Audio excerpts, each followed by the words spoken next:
சந்திரன் வந்து பெண்களுக்கு குறிக்குது. இப்போ பெண்களில் வந்து சந்திரனும் பெண்களில் வருவாங்க, சுக்கிரனும் பெண்கள் வருவாங்க.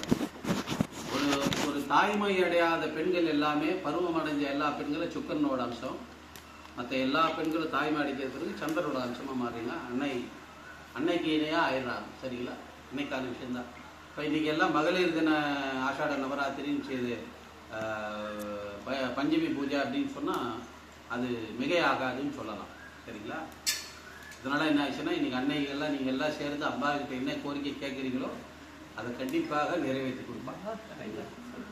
இப்போ நம்ம இந்த ஆஷாட நவராத்திரிக்கு போவோம். இந்த ஆஷாட நவராத்திரி அப்படின்றது அன்னை வாராகிக்கு மட்டுமே கொண்டாடப்படுற ஒரு நவராத்திரி. சரிங்களா? எங்கெல்லாம் வாராகி விக்கிரகம் வச்சு வழிபடுறாங்களோ, சில பேர் வீட்டில் வச்சு வழிபடுறாங்க, கோவிலில் வழிபாடு நடக்குது, பல இடங்களில் நடக்குது. அது எல்லாத்தையுமே நீங்கள் என்ன பண்ணணும்னா ஆஷாட நவராத்திரி அடுத்துட்டு வீட்டிலே பூஜை பண்ணுறவங்களும் இருக்காங்க. வீட்டிலே பூஜை பண்ணுறதுக்கும் கோவிலில் பூஜை பண்ணுறதுக்கும் என்ன, ஆஷாட நவராத்திரி என்ன செய்யும் அப்படின்னு நாம் எல்லாம் தெரிஞ்சுக்கணும். இந்த வாட்டி பார்த்தீங்கன்னா ஆஷாட நவராத்திரி ஆணி கடைசியில் தான் வருது, அமாவாசை ஆடியும் சேர்ந்து வருது. பொதுவாகவே அப்படின்னா மிடில் ஆஃப் த மந்த்லேயே ஆணி அதிலே ஆரம்பிச்சிடும். ஸோ ஆஷாட நவராத்திரியில் ஆணியிலே முடிஞ்சிடும். அதுக்கப்புறம் ஆடி வந்து அம்பாளுக்கு இந்த காவல் தெய்வங்கள் கூழ்வார்த்தல் அந்த மாதிரியான விஷயங்களுக்கெல்லாம் போகும். ஆனால் இந்த வாட்டி என்னமோ தர்ம சங்கடமாக சோதனையாக என்னன்னு தெரியல. ஆஷாட நவராத்திரி அப்படின்னா கடைசியில் வருது. ஏன் அப்படின்னா வைகாசி மாதத்தில் 2 அமாவாசை வந்துடுச்சு. 2 அமாவாசை வந்ததுனால அடுத்த அமாவாசை ஆணியில் போகும்போது அது கடைசியில் போயிடுது. சரிங்களா? நம்மளை பொறுத்த வரைக்கும் ஆஷாட நவராத்திரி எதிர்நாளில் இருந்தால் என்ன, அமாவாசையில் வர ஆணியில் வர அமாவாசையில் ஆரம்பித்து 10 நாள் பிரம்மோற்சவம். இந்த 10 நாள் என்ன நடக்கும், அஷ்டவாராகிகள் நமக்கு எல்லாருக்குமே தெரியும். அதெல்லாம் இந்த போர்டில் போட்டிருப்போம் பாருங்க. அந்த அஷ்டவாராகியில் ஒரு நாளும் ஒரு சுவாமி ஆபரணம். ஒரு வாராகியே வந்து பிரசித்தமான சக்தி. ஆனால் இந்த அஷ்டவாராகி என்ன செய்யும் அப்படின்னா, ஒரு மனிதனுக்கு எல்லாமே 8 விஷயமாக தான் இந்த அஷ்ட ஐஸ்வர்யம், அஷ்ட சித்தி, அஷ்ட கர்மம் அப்படின்னு கொடுத்துருக்காங்க. அஷ்ட ஐஸ்வர்யம்னா ஐஸ்வர்யத்தில் 8 விதமான, அஷ்டம் என்றால் 8 விதமான விஷயங்கள் இருக்கு. சரிங்களா? அதனால அஷ்ட ஐஸ்வர்யம், அஷ்ட சித்தி, இது மாதிரியான விஷயங்கள்லாம் வந்து இறைவன் வந்து நமக்கு கொடுத்துருக்காரு. அதில் அன்னை வாராகி வந்து இந்த நவராத்திரி வந்து ரொம்ப பிரசித்தமாக நிறைய இடத்துல ஆஃப் லேட் இப்போ பார்த்தீங்கன்னா ஒரு 5-10 வருஷமாக ரொம்ப பிரபல்யமாக கொண்டாடப்படுது. ஆமாம். ஆனால் நம்ம ஆலயத்தில் என்ன ஸ்பெஷாலிட்டி அப்படின்னா, நம்ம அன்னை வாராகி வந்து துர்கா லட்சுமி சரஸ்வதியாக பின்னாடி சிவனும் சேர்த்து இருக்கிறாப்புல இருக்கு. சிவனுக்கு யாராவது ஒரு நவராத்திரி கொண்டாடி இருக்கமான்னா இது வரைக்கும் இல்லை. சரிங்களா? அப்போ அவர் மட்டும் என்ன பாவம் பண்ணார் நான் கேட்குறேன். அப்போது சின்ன வயசுலேயே எனக்கு ஒரு விஷயம் இருக்கும். எப்படின்னா, அம்பாளுக்கு மட்டும் எல்லா விஷயம் நடக்குது, சிவனுக்கு எந்த ஒரு விஷயமே நடக்கலை அப்படின்னா, அவருக்கு மகா சிவராத்திரின்னு ஒரே ஒரு நாள் தான். அந்த ஒரு நாள் பிரம்மாண்டமான பூஜை. அதை தாண்டி பூஜைன்னா இந்த பிரதோஷம். இந்த மாதிரி 10 நாள் பிரம்மோற்சவமே கிடையாது. இப்போ எங்கேயுமே யாருக்கு இம்பார்ட்டன்ஸ், பெண்களுக்கு தான் அதிக இம்பார்ட்டன்ஸ். அது எந்த மாறுதலுமே கிடையாது. இப்போ இன்றைக்கி கூட பார்த்தீங்கன்னா நாட்டில் ஆட்சி நடக்குது. என்ன சிங்கப்பெண் எல்லாம் பெண்களை நிலைநிறுத்தி தான் ரொம்ப விசேஷமாக நடக்குது. இனி வர காலங்கள் எல்லாமே பெண்கள் தான் நிறைய விஷயங்களில் ஈடுபட போகிறாங்க. ஏன் நம்ம ஊர்லேயே ஒரு கட் அவுட்டை பார்த்தேன். ஒரு அம்மா அட்வொகேட் போல இருக்குது, பிகாம் எல்எல்பின்னு போட்டு ஒரு கட் அவுட்டே வச்சுருக்கிறாங்க தாவே இது சார்பாக. ஆச்சரியமாக இருந்தது. அந்த மாதிரி பெண்கள் எல்லா விஷயத்திலையும் உங்களை ஈடுபடுத்திக்கணும். அப்போது இந்த ஆஷாட நவராத்திரி நமக்கு ஏன் இந்த பெண்களை குறித்து சொல்கிறோம், அது ஏன் உச்சிதமான விஷயம், அது என்ன செய்யும் அப்படின்னா, அதர்வண வேதத்தில் வாராகி வந்து அதர்வண காளியாக பாவிக்கப்படுறவர். இந்த அதர்வண காளி என்ன சொல்றதுன்னா, கூப்பிட்ட குரலுக்கு கூப்பிட்ட மாத்திரத்தில் பெண்களோட குரல் கேட்டால் ஓடி வந்து நிற்கிற தெய்வம் யாருன்னா அன்னை வாராகி மட்டும்தான். மற்ற எல்லா தெய்வங்களுக்கும் அதுக்கான நேரம் கொஞ்சம் அதிகமாக தான் எடுக்கும். இப்போ மற்ற தெய்வங்கள் இல்லையா அப்படின்னா, உக்ர தெய்வமான காளி, வாராகி, பிரத்யங்கரா, இது மாதிரியான தெய்வங்கள்லாம் பட்டுன்னு வந்து நிற்கும். அதுவும் பெண்கள் கூப்பிட்டா போதும். இதனால என்ன ஆச்சுன்னா, இந்த ஆஷாட நவராத்திரியில் நோய் தீர்க்கிற நாளாக நாம் என்ன செய்யணும் அப்படின்னா, எல்லா நாளும் சகசரநாம குங்குமார்ச்சனை நடக்கும். சரிங்களா? அதே மாதிரி இந்த வாராகி மூல மந்திரத்தை வந்து உபதேசமாக அம்பாள் என்ன பண்ணியிருக்கா, பொது உபதேசமாக எல்லாருக்குமே கொடுத்துருக்கா. இதை வந்து போன ஆஷாட நவராத்திரியில் எல்லாருக்குமே சொல்லப்பட்டது. அந்த சொல்லி பயிற்சி இங்கேயே கொடுத்தோம். எப்படின்னா, நீங்கள் வீட்டில் உட்காந்து ஜெபம் பண்ணுவீங்கன்னா பண்ண முடியுமா? அந்த நேரத்தில் ஆட்டில் யாராவது ஒருத்தர் டிஸ்டர்ப் பண்ணுவாங்க, ஏதாவது ஒரு காரணத்தால் குழந்தைங்க இருக்கும், அது இருக்கும், ஏதாவது ஒரு விஷயத்தை செய்ய முடியாத போயிடும். ஆனால் நம்ம ஆலயத்துக்கு ஒரு தனித்துவம் என்னன்னா, ஒரு கங்கை கரை மேலே நாகஸ்தலமான புத்துகள் அமர்ந்து இருக்கிற இடத்துல நீங்கள் ஜெபம் பண்ணும்போது ஒரு தடவை சொன்ன பலன் ஒரு 10 மடங்காக உயரும். அப்போ ஒரு தடவை ஒரு மந்திரம் சொன்னால் 10 தடவை பலன் கிடைக்கும்.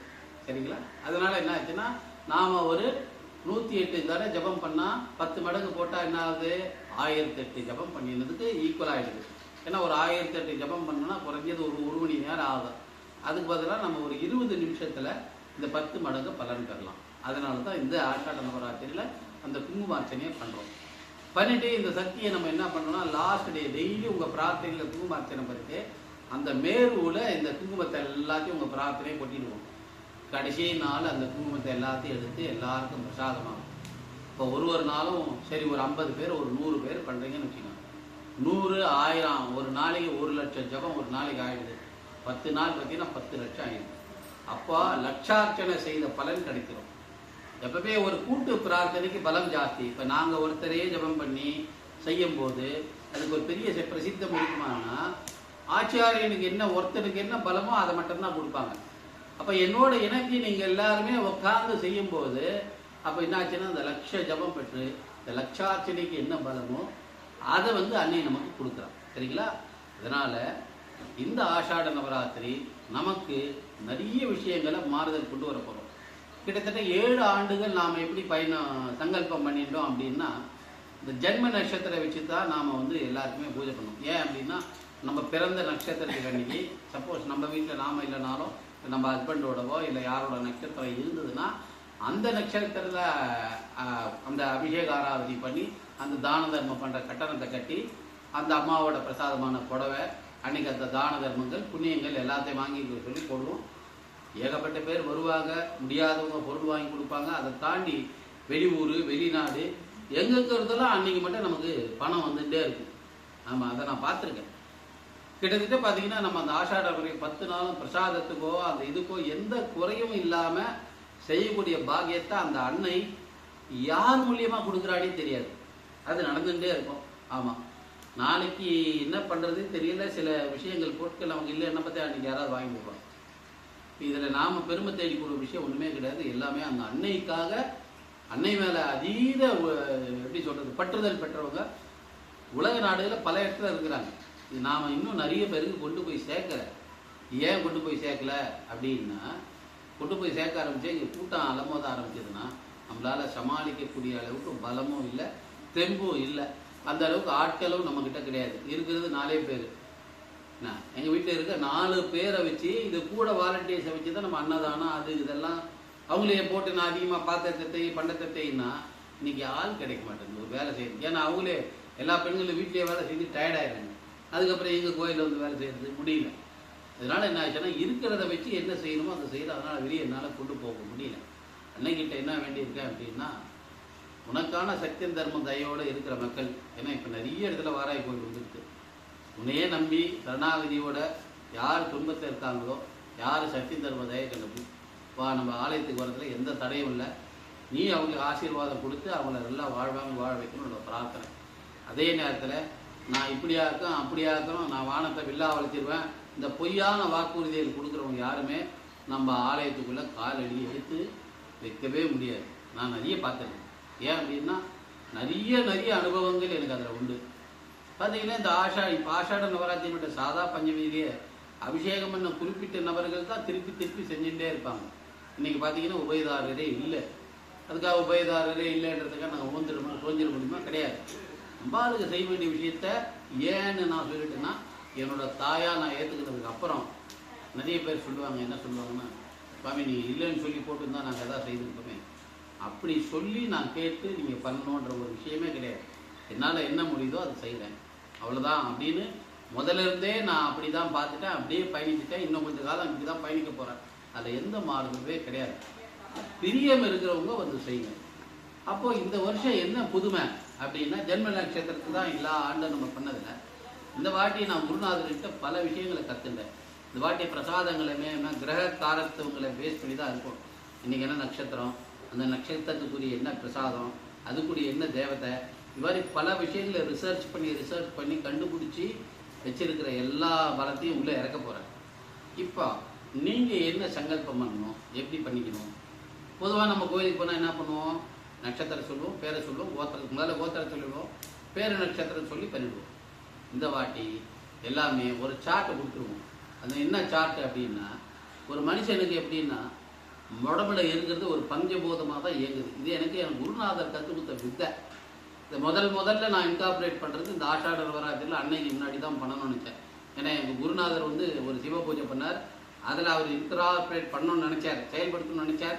ஆனால் அவராலேயே முடியல. ஆனால் நான் இதை சத்தியபூர்வமாக செய்யணுன்ற ஒரு வேகத்தோடு இருக்கேன். ஒரு மனுஷனுக்கு ஒரு பஞ்சபூதத்தை தான் எல்லாமே இயங்குது. இப்போ இந்த பஞ்சபூத ஐடென்டிட்டி என்ன? எல்லாருமே ஜோதிடம் ஓரளவுக்கு தெரிஞ்சவங்களுக்கு தெரியும். நம்ம பிறந்த கிழமை ரொம்ப முக்கியம். அந்த காலத்தில் பார்த்தீங்கன்னா நம்ம பிறந்த கிழமையில் நம்ம உட்காருங்க, ஏதாவது ஒரு மூலிகை உட்காருங்க. பிறந்த கிழமையில் நம்ம நின்னீங்கன்னா எனக்கு கொஞ்சம் மறைக்கிற மாதிரி இருக்கு, சரிங்களா? பின்னாடி இருக்கிறவங்களுக்குலாம் உட்காந்துங்க. கீழே உட்கார முடியலன்னா அந்த டைல்ஸ் மேலே உட்காருங்க. பிறந்த கிழமையில கல்யாணம் பண்ண மாட்டாங்க, நல்ல காரியம் எதுவுமே பண்ண மாட்டாங்க. ஆமாம், அது கிழமை. அதுதான் நாள் செய்வர்களை நல்லோர்கள் செய்ய மாட்டார்கள். 4 நட்சத்திரம் பார்த்து செய்தா இப்படியெல்லாம் பல மொழி. கரணம் தப்பினா மரணம், இப்படியெல்லாம் பல விஷயங்கள் சொல்லிட்டோம். திதியை பிடிச்சவங்க விதியை வெல்வான், இப்படியெல்லாம் சொல்ல கேள்விப்பட்டிருக்கோம். ஆனால் இதெல்லாம் நம்ம பயன்படுத்தி இருக்கிறோமா? நம்மள எத்தனை பேர் நமக்கு திதியை பற்றி தெரியும், யோகத்தை பற்றி, கரணத்தை பற்றி தெரியும்? நிறைய பேருக்கு தெரியாது. ஆனால் நட்சத்திரத்தை பற்றி தெரியும். மோஸ்ட்லி அப்போ என்ன பண்ணிட்டாங்கன்னா அந்த நட்சத்திரமே போதும்னுட்டாங்க. இன்றைக்கி நாளுக்கு நாள் நாட்டில் ஜனத்தொகை கூட நாமளும் ஒரு டெக்னாலஜிக்கு ஹைஃபைலாம் வரப்போ ஒய்ஃபை டெக்னாலஜிலாம் வந்த அப்புறம் கடவுளே திணறார். என்ன திணறார் அப்படின்னா, ஒரு சத்யநாராயண மூர்த்தி அப்படின்னு என்ன சொன்னால், என்னை மாதிரி ஒரு 7 பேர் இருக்கிற உலகத்தில் இப்போ 70 பேர் ஆகிட்டான். அதில் பார்த்தா இந்த டெக்னாலஜியில் ஏகப்பட்ட பேர் உள்ளே போந்துட்டான்.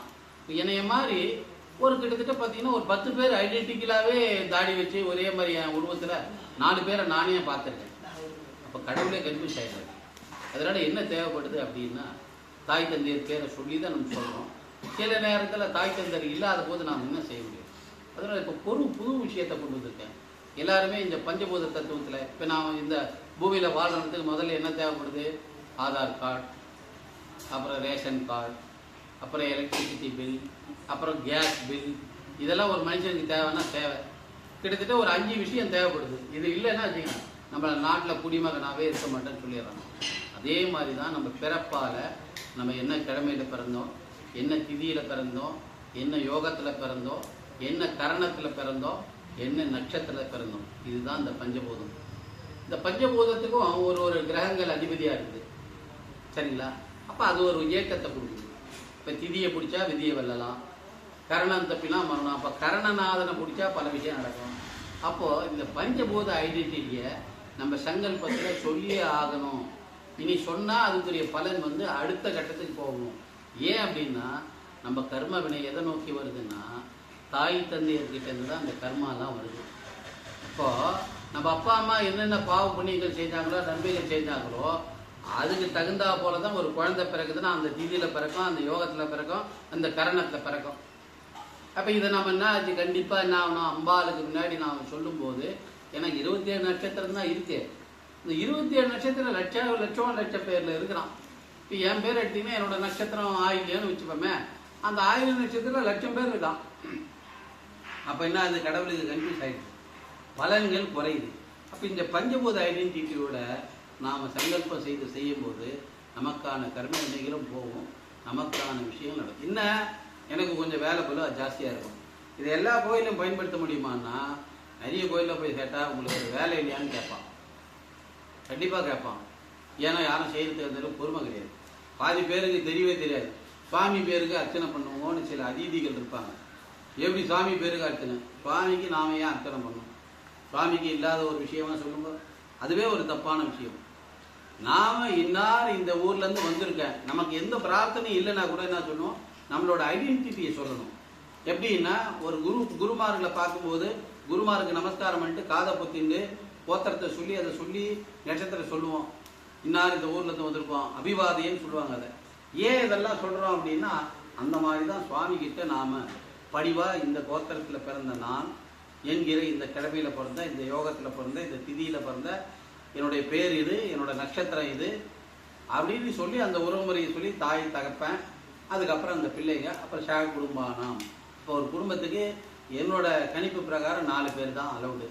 மேக்சிமம் 1 எக்ஸ்ட்ரா போச்சுன்னா 5 ஆகும். மீதி எல்லாம் ஷேக குடும்பான்னு தான் சொல்ல முடியும். ஏன்னா இந்த பஞ்சபூதத்தோட சொல்லும்போது அதுவே ஒரு 15 நிமிஷம் ஆகிடும். அதனால் இந்த வாட்டி பூஜையில் யாரெல்லாம் நீங்கள் கலந்துக்கணும்னு நினைக்கிறீங்களோ சங்கல்பம் அன்றைக்கி மட்டும் பார்த்தீங்கன்னா இந்த அர்ச்சனை பண்ணுற விஷயம் இதெல்லாம் கிடையவே கிடையாது. பொது அர்ச்சனை கட்டு வந்தீங்களா, பிரார்த்தனை பண்ணீங்களா, தீபம் போட்டிங்களா, எதுவுமே பண்ண முடியாது. நீங்கள் போட்டிருக்க அமௌண்ட் ஒரு 5000 ருபீஸ் ரொம்ப ஜாஸ்தியாக இருக்குது, என்னால் அது முடியாது, அது இருந்தால் நான் ஸ்கூல் ஃபீஸ் கட்டுவேன், கண்டிப்பாக ஒத்துக்கிறேன், அந்த நிலைமையில் நானும் இருக்கிறேன்னு வச்சுப்போமே. செய்கிறவங்க ஏகப்பட்ட பேர் இருக்கான். 5 லட்சம் செய்கிறோம், அவனை பற்றி நாம் கவலைப்பட வேணாம். அப்போ நீங்கள் செய்ய வேண்டியதெல்லாம் மினிமமாக 2 தீபம், 2 அகல் தீபம். அதை விட கொஞ்சம் பரவாயில்ல நான் சமாளிப்பேன், இன்னும் கொஞ்சம் எனக்கு ஃபாஸ்ட்டாக நடக்கணும் அப்படின்னா ஒரு தேங்காய் தீபம். இப்போ 9 நாளும் உங்களால் முடிஞ்சு ஒரு தேங்காய் தீபத்தை ஏற்றி ஒரு பிரார்த்தனையை பண்ணிங்கன்னா அந்த பிரார்த்தனைக்குடைய பலமும் நலமும் இருக்கும். சரிங்களா? அப்போது ஒரு வாத்தியார் மூலியமாக ஒரு உபாசக மூலியமாக அந்த திதி யோக கரணத்தை சொல்லி அந்த அர்ச்சனை பண்ணும்போது அதுக்குரிய பலம் இருக்கும்னா கண்டிப்பாக சத்தியபூர்வமாக இருக்கும். அதில் எந்த மாறுதலும் கிடையாது. சரிங்களா? அதுக்காக தான் இந்த வருஷம் இதை உள்ளுக்குள்ளார கொண்டு வந்திருக்கேன். இப்போ இதை தாண்டி என்னன்னா ஒரு தசாபுத்தின்னு ஒரு விஷயம் நடக்கும். அப்போ அந்த தசாபுத்தியில் நடக்கிற விஷயம் எப்படி ஒரு மனிதனுக்கு கிடைக்கும் அப்படின்னா, உங்களுக்கு என்ன தசை நடக்குதுன்னு உங்களை தெரிஞ்சுக்குங்க. அதில் வர நன்மை தீமை நடக்காமல் இருக்கணும்னா அதுக்குரிய காயத்ரியே சொல்லுங்க. இப்போ சுக்கரனோட காயத்ரி, சுக்கர தசை நடக்குதுன்னா சுக்கரனோட காயத்ரி சொல்லுங்க. புதன் தசை நடக்குதுன்னா புதனோட காயத்ரி சொல்லுங்க. ராகு தசையோட நட்சத்திர காயத்ரி கூகுள் அடிச்சிங்கன்னா வந்துடும். ஸோ இதை கண்டிப்பாக செய்யும் போது தான் உங்களுக்கான ப்ரொடெக்ஷன், உங்களுக்கான எடிட்டி கிடைக்கும். அதனால இந்த ஆண்டு ஆஷாட நவராத்திரி ஒரு விசித்திரமான நவராத்திரியாக இருக்க போகுது. அதில் எந்த மாறுதலுமே கிடையாது. ஏன் அப்படின்னா நான் முதல் முறையாக செய்கிற பஞ்சபூத தத்துவத்தில் செய்கிற முதல் ஆஷாட நவராத்திரி. ஏன் அப்படின்னா இது 8வது வருஷம், 8வது ஆஷாட நவராத்திரி நம்ம ஃபாலோ பண்ணோம். சரிங்களா? அதை தாண்டி இன்னொரு முக்கியமான விஷயம் இருக்குது. என்ன முக்கியமான விஷயம் இருக்குன்னா, போன நவராத்திரி வரைக்கும் முருகர் நம்ம உள்ள வரல. இப்போ இந்த ஆஷாட நவராத்திரி முருகப்பெருமான உள்ளே வந்துட்டார். போன மாதம்லாம் நீங்கள் 4000 ரூபாய் தானே வாங்கினீங்க சுவாமி, ஏன் இப்போ 5000 ரூபாய் வாங்கினீங்கன்னா அவருக்கான ஒரு பிரசாதம், அவருக்கு தினமும் மாலை போடுறதுக்கே எனக்கு ஒரு 1000 ரூபாய் எக்ஸ்ட்ரா ஆகிடும். அப்போ அதனால் இன்க்ரீஸ் பண்ணனே தவிர விலைவாசி ஒரு பக்கம் ஏறி போச்சு, கேஸ் ஒரு பக்கம் ஏறி போச்சு, எல்லாம் ஏறி போச்சுன்னு காரணம் காட்டி நான் அதை ஏற்றக்கூடிய நிலைமையில் நான் இல்லை. ஏன்னா உங்களில் ஒருவன் தான் நானும். இப்போ எனக்கும் எல்லா கஷ்டமும் இருக்கான்னு இருக்குது. அதனால் அதை செய்யக்கூடாதுன்றதுக்காகவே நான் போராடி அதே அமௌண்ட்டை மெயின்டைன் பண்ணணும்னு நினச்சேன். ஆனால் முருகப்பெருமான் விட்டாருன்னா விடலை. அவர் உள்ளே உட்காந்து அவர் நம்ம பண்ணோம்னா ரொம்ப சங்கடமாயிடும். ஏன்னா இந்த ஆண்டு என் குருநாதர் எனக்கு சொல்லி கொடுத்ததுன்னா அன்னைக்கு வாராகியும் அதை தாண்டி முருகப்பெருமானும் தான் இந்த இயக்கத்துக்கு அதிகமாக இந்த வருஷம் ரொம்ப பவர்ஃபுல்லாக இயங்கக்கூடிய சக்திகளாக இருப்பாங்க. அதனால நீ விடாமல் பூஜை பண்ணுடா அப்படின்னு எனக்கு ஒரு கட்டளை கொடுத்தார். அவர் சொல்லி கொடுத்த வித்தையை தான் நான் பயன்படுத்தினே தவிர நான் எந்த ஒரு விஷயம் என்னோட சுய முடிவாக எடுக்கலை. அதனால எல்லாரும் இந்த ஆஷாட நவராத்திரியில் இந்த பஞ்சபூத தத்துவத்தில் தயவு செய்து பிரார்த்தனை பண்ணி ஒரு நாளாவது நாம் அந்த பூஜையில் கலந்துக்க முயற்சி பண்ணுங்க. ஏன் அப்படின்னா எல்லா நேமநிஷ்டை இருக்கிறவங்க கூட சமயத்தில் தோற்று போயிடறான். ஏன் தோற்று போயிடறான்னா அவன் ஒரு விஷயத்தில் குறைஞ்சி போயிடறான். அவனுக்கான தான தர்மத்தை பண்ணலனா சனீஸ்வர பகவான் வேலையை பார்த்து விட்டுறாரு. தினமும் சாமி கும்பிட்றவன், தினமும் ஜபம் பண்ணுறவன், தினமும் காயத்ரி சொல்கிறவனுக்கு ஒரு கொடிய நோய் வர ஆரம்பிச்சு. அப்புறம் யோசிக்கிறேன் ஏன் அதெல்லாம் நடக்குது. எல்லா விஷயத்தையும் செஞ்சானே, அப்போ ஏன் கடவுள் அவனை தண்டிக்கிறார் அப்படின்னா அவன் தான தர்மத்தில் குறைவாயிட்டான். ஏன்னா கொஞ்சம் தனக்கான விஷயத்தை மட்டுமே பார்த்துட்டு சில விஷயங்கள் பயணிக்கும் போது அது தடைப்படுதானா தடைப்படும். அதனால தயவு செய்து இது ஒரு பெரிய செலவினமாக நினைக்காது. வாழ்க்கையில் நாம் செய்கிற ஒரு விஷயம் இதுக்கு மேலே என்னால் கம்ப்ரஸ் பண்ணி செய்ய முடியாதுன்னா செய்ய முடியாது. ஏன்னா ஒரு நாளும் 100 பிரசாதம் போடணும், அதுவும் 4 வகை 5 வகை போடணும்னா இந்த ரூபாய்க்கு எந்த கோயிலையுமே செய்ய மாட்டான். நான் எழுதி தரேன், அப்படி செய்கிற கோயில் இருந்தால் சொல்லுங்கள், அங்கே போய் நான் ஜாயின் தர்றேன், இங்கே உங்ககிட்ட ஒப்படைச்சிடுறேன். ஏன்னா நானே இந்த மூலதெய்வமான திரு உத்தரகோசம் அங்கே போய் பூஜை பண்ணால் அந்த அன்னதானத்துக்குன்னு தனியாக 10,000 ரூபாய் கொடுத்தா தான் பண்ணுவேன்றான். எப்படி ஒரு நாள் அன்னதானத்துக்கு 10,000 ரூபாய் கொடுத்தா தான் பண்ணுவேன்றான். நான் அந்த தத்துவத்துக்குள்ளேயே போல அந்த மாதிரியான கஷ்டத்தில் துன்பத்தை யாரோட காத்தையும் வாங்கினாங்க. 10,000 கொடுத்து பண்ணுறதுக்கு 10 கோடி பேர் இருப்பான், அவனால் செய்ய முடியும். நான் நம்மளால் செய்ய முடியாது. ஏன்னா இங்கே கஷ்டப்படுறவங்க, சத்தியம் தர்மம் தயை கடைப்பிடிக்கிறவங்க, நொடிஞ்சி போனவங்க மட்டும்தான் இந்த மண்ணை மிதிப்பான். அப்போ கஷ்டத்துலேருந்து விடுவிக்கிறது மட்டும்தான் என்னோட வேலையை தவிர பெரிய பெரிய கோட்டீஸ்வரனையும் பணக்காரனையும் பார்க்குற என்னோட வேலை கிடையாது. அதுக்காக நான் பிறக்கவும் இல்லை அப்படின்னு தான் நான் கடவுள்கிட்ட எப்பயுமே சொல்லிக்கிறேன். ஆனால் தொடர்ந்து செய்கிறவங்க செஞ்சுன்னு தான் இருக்காங்க. அதனால இந்த ஆஷாட நவராத்திரியில் எம்பெருமான் முருகரையும் இப்போ பார்த்தீங்கன்னா நான் மனசுக்குள்ளே என்ன நினச்சேன், சிவனை நம்ம கும்பிடுறதே இல்லைன்னு சிவனை பின்னாடி வச்சேன். அப்போ முருகர் நினச்சிட்டா போகிறோம், ஏண்டா அப்பா எனக்கு செய்கிற புள்ளை எனக்கு செய்ய மாட்டியா? இப்போ எனக்கு என்ன சூரசம்மாரம், அவருக்காக சூரசம்மாரன்னு ஒரு 6 நாள் இருக்கு. ஆனால் எனக்கு நவராத்திரின்னு ஒன்று இல்லையே, அம்மாவோட சேர்ந்து நானும் உட்காரேன், எனக்கு சேர்த்து செய்யலான்றாரு. அப்போ நாமெல்லாம் பாக்கியசாலிகள் தான். அடித்து சொல்லுவேன், எம்பெருமான் முருகர் இந்த ஆண்டு ஒரு பெரிய மாறுதலை கொடுக்க போகிறார் நமக்கு எல்லாருமே. ஏன்னா அவருக்கான நவராத்திரி நாம் செய்கிறோம்ல. அன்னைக்கு செய்யும்போது, தாய்க்கு செய்யும்போது பிள்ளைக்கு செய்யாமல் இருக்க போகிறோம், அதுக்கு சேர்த்து தானே செய்ய போகிறோம். அப்புறம் அவரோட ஐஸ்வர்யமும் அவரோட கடாட்சமும் நமக்கு கிடைக்க போகுதுன்னா உண்மையிலே நாம் எல்லாம் பெருமைப்படணும். இப்போ இந்த ஆஷாட நவராத்திரி நமக்கெல்லாம் ஒரு தனித்துவமான நவராத்திரி இருக்க போதுல எந்த மாற்றமும் கிடையாது. ஏன் அப்படின்னா எல்லா தெய்வமும் காதை மூடிக்கினா கூட குழந்தை வேலை பண்ணிருக்காரு பார்த்தீங்களா, அவர் காது கொடுத்து கேட்பார். ஏன் அப்படின்னா அவரு மண்ணில் நமக்காகவே பிறவி எடுத்து வாழ்ந்ததுக்கான சரித்திரமும் இன்னமும் இருக்கு. அப்போ கூப்பிட்ட குரலுக்கு எப்படி அன்னை வாராய் ஓடி வருவாளோ, யாருக்கு முதல்ல போவாங்கன்னா பெண்களுக்கு தான் போவா. இப்போ நமக்கான தெய்வம் எதுவும் இல்லையே நான் நினைச்சேன். அப்போ முருகன் உட்காந்துட்டான். அப்பா முருகா அப்படின்னா போதும், எங்கேயாவது மயில் சத்தம் கேட்கணும். நான் ஒரு காட்டில் போயின்னு இருக்கும்போது யோசனை பண்ணுவேன், ஒரே சங்கடமாக இருக்குது, ரோடு குண்டு குடியமாக இருக்குதுன்னும் போது தான் அந்த பக்கமாக ஒரு மயிலை கத்தும். அப்போ நினச்சிப்பேன், முருகன் நம்ம கூடவே பயணிக்கிறாரு அப்படின்னு. இதனால தயவு செய்து, ஏன்னா நம்ம வேல் பூஜை பண்ணியிருக்கோம், சத்ரு சம்ஹார யாகம் பண்ணியிருக்கோம், முருகப்பெருமான் நம்மக்கிட்ட அப்படியே பளிங்கு போல உட்கார்ந்துட்டு இருக்காருன்னா அது எந்த வித மாற்றமும் கிடையாது. நமக்கான தெய்வம் அவர் நம்ம கூடவே இருக்கார். ஏன் அப்படின்னு நான் சொல்றேன்னா, 2 பூச நட்சத்திரம் ஒரு மலை கோயிலுக்கு போய் ஒரு அன்னதானம் பண்ணேன். இந்த பூச நட்சத்திரத்துக்கு என்னால் பண்ண முடியல, ஏன்னா பொருளாதார நெருக்கடியில் யாரும் எனக்கு உதவி பண்ணல. அப்போ ரொம்ப மனசு ஒடிச்சு என்ன செய்யறதுன்னு தெரியல. இப்போ அந்த கோயிலுக்கு போனால் என்ன கேட்பாங்க, ஏன்பா அன்னதானம் போடுறியே சாமி, 2 மாதம் போட்டால் 3ஆவது மாதம் போடலையான்னு கேட்பாங்க. என்ன பண்ணுறதுன்னு தெரியாமல் யோசனை பண்ணேன். நைட்டெல்லாம் தூக்கம் வரல. காலையில் வண்டி எடுத்த நேராக திருப்பூர் முருகன்கிட்ட போனேன். இப்போ நான் உனக்கு என்ன துரோகம் பண்ணேன், ஏன் என்னை இப்படி பொருளாதார நெருக்கடியில் என்னை தள்ளி விட்டுட்டேன், ஏன் என் மக்கள் எல்லாம் சேர்த்து கஷ்டப்படுறேன், செய்யணும்னு நினைக்கிறவனுக்கு அவன் அக்கௌண்ட்டில் காசு இருந்தால் தானே அனுப்புவான். வாய்ஸ் மெசேஜ் கேட்டவன் கூட சத்தம் போடாத கம்முன்னு இருந்துட்டானப்பா. என் அக்கௌண்ட்டில் இருக்கிற மினிமம் பேலன்ஸ் 1000 ரூபாய் தான் இருக்குது, என்ன பண்ணுறதுன்னு தெரியல. ஆனால் அந்த நட்சத்திரத்துக்கு நான் தானம் பண்ணணும்னு பிரார்த்தனை பண்ணிட்டேன். எப்படியாவது பண்ணி ஆகணுமே, எப்படி பண்ணுறது? 100 பேருக்கு சாப்பாடு போடணும்னா குறைஞ்சது 10,000 இல்லாத பண்ண முடியாது. சரின்னு சொல்லிட்டு சரி பாரத்தை போட்டேன், முருகர்கிட்ட போனேன். பாக்கெட்டில் ஒரு 5 ரூபா இருக்குது, தட்டில் போட்டேன். அந்த பக்கமாக சுற்றி வந்தேன். போகும்போதே 200 ரூபாய்க்கு பெட்ரோல் போட்டேன் மினிமம் பேலன்ஸில். கணக்கு சொல்லும் போது நீங்கள் கேட்டுங்க. அப்படியே சுற்றி வந்தேன் நேராக.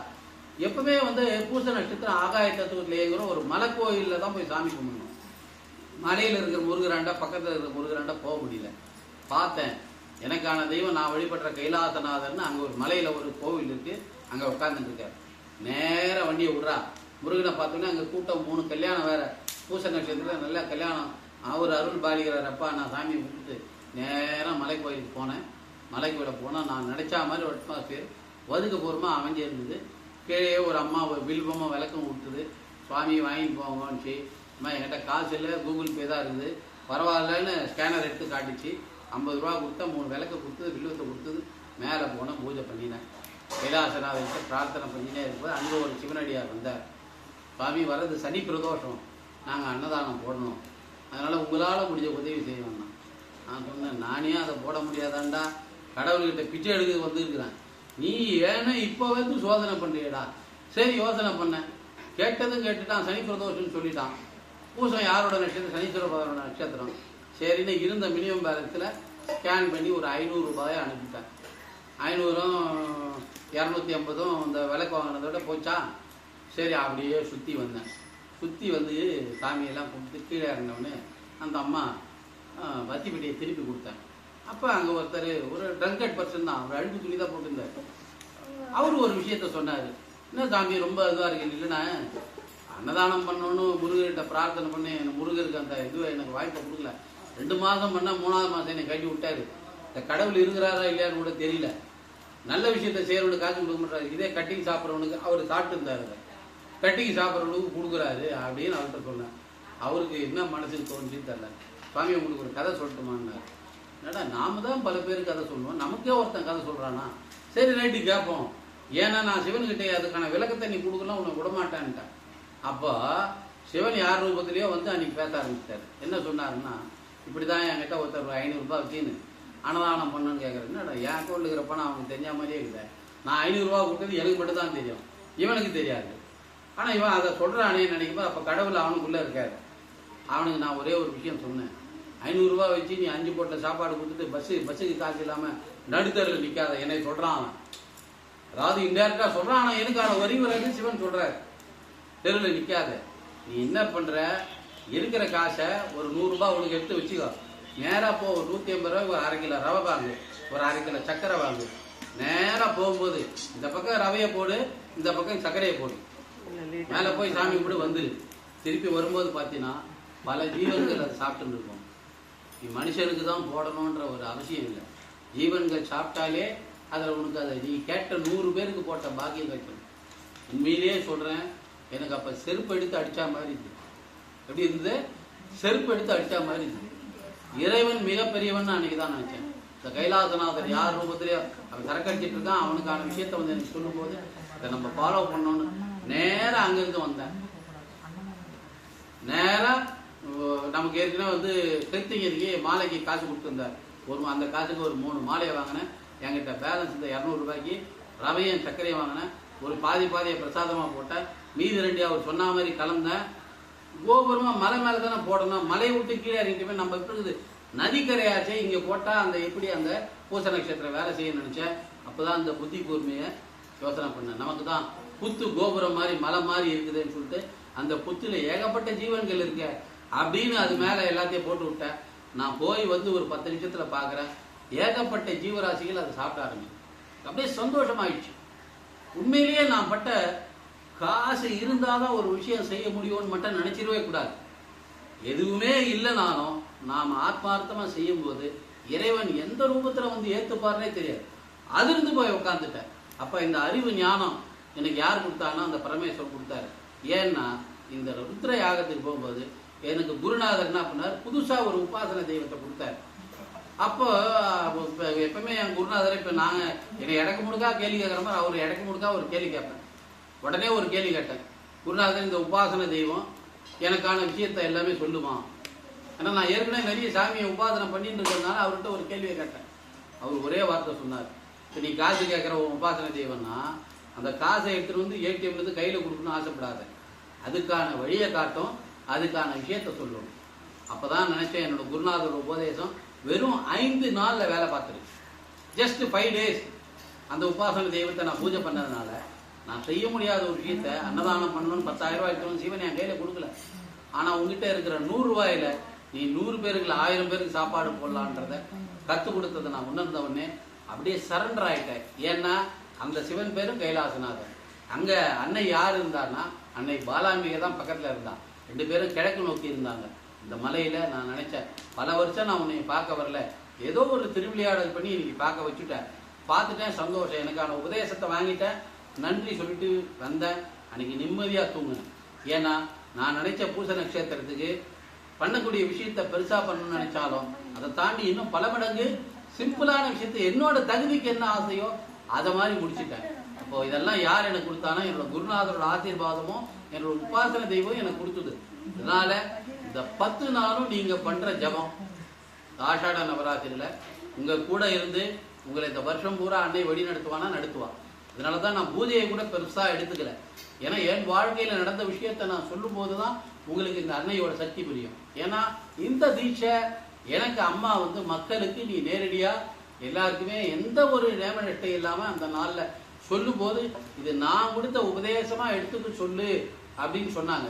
ஏன்னா என் குருநாதர்கிட்ட நான் உபதேசம் வாங்கும் போது அதுக்கான நேமநிஷ்டையே வேற, அது ஃபீஸே வேற, அதுக்கான தட்சணையே வேற, எல்லாம் தனித்துவமா செய்து தான் பண்ணேன். ஆனா இங்க எந்த எதிர்பார்ப்பும் அன்னை என்கிட்ட வாங்க சொல்லலை. அதனால தயவு செய்து நீங்க எல்லாருமே அன்னைக்கு ஒரு 10 நாள் கஷ்டப்பட்டு எல்லாரும் ஆண் பெண் பேதம் பார்க்காம உட்கார்ந்து அந்த ஜபத்தை பண்ணி அந்த அட்டோத்தரம் சொல்லும்போது நீங்கள் எல்லாருமே சகசநாம குங்குமார்ச்சனை பண்ணுங்கோ. எல்லாருக்கும் எல்லா வளமும் கிடைக்கணும்னு முடிஞ்சவங்க ஆஷாட நவராத்திரியில் பூஜை செய்தால் போதும். ஆனால் பஞ்சபூத தத்துவத்தில் தான் பண்ணுவோம்.